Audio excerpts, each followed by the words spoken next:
Welcome to the deep dive. Today, we're diving into navigating business etiquette in Hong Kong. hmm You actually shared a great resource with us, an article from moveandstay.com. yes, move and stay.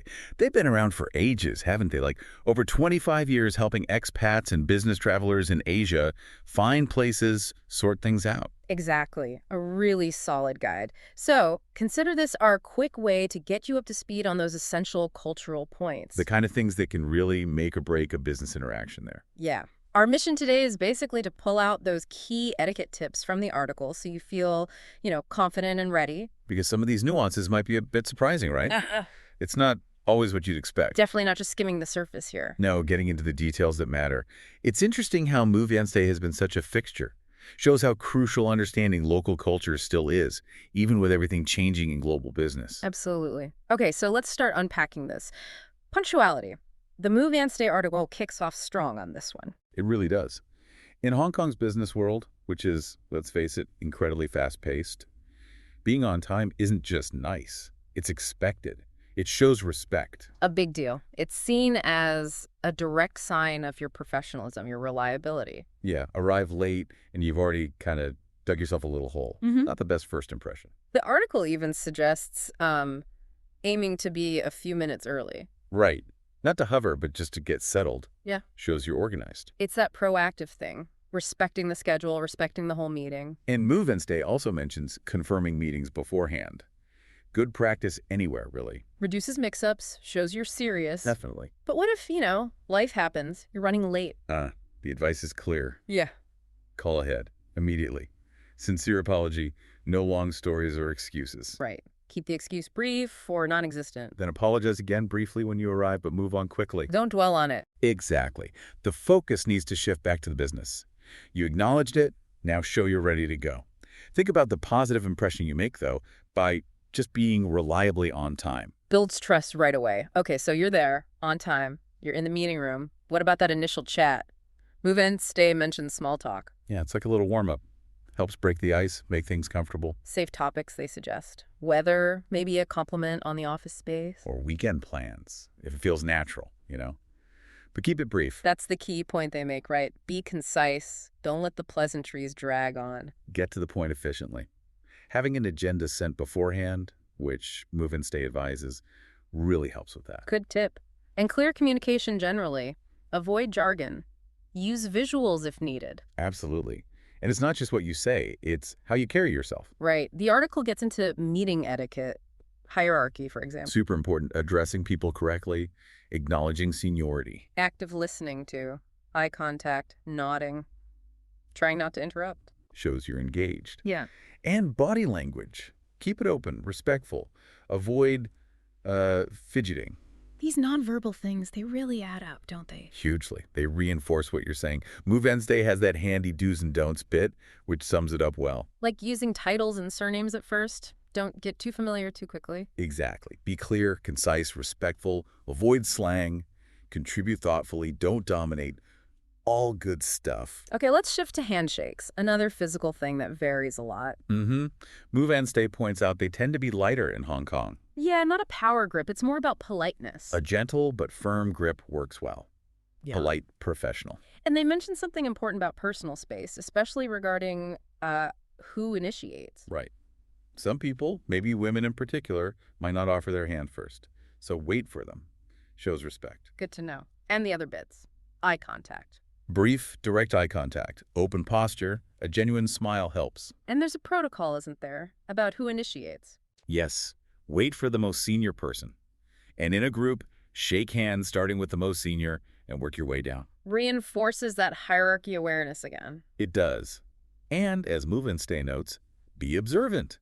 Some might prefer just a slight bow or a nod. So you need to read the room a bit. Adaptability is key. That summary they give is useful. Wait for senior, light grip, eye contact, mindful of space. Simple rules. Right. Now, business cards.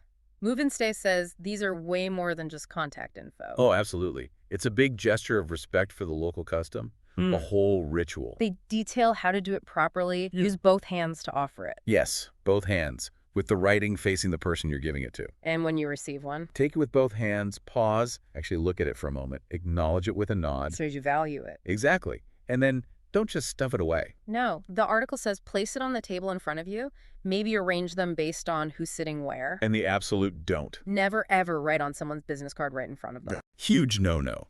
Seen as very disrespectful, like you're defacing it. Move and Stay lists other mistakes, too, like putting it in your back pocket or just using one hand or rushing. It all signals how much you value the connection, or don't.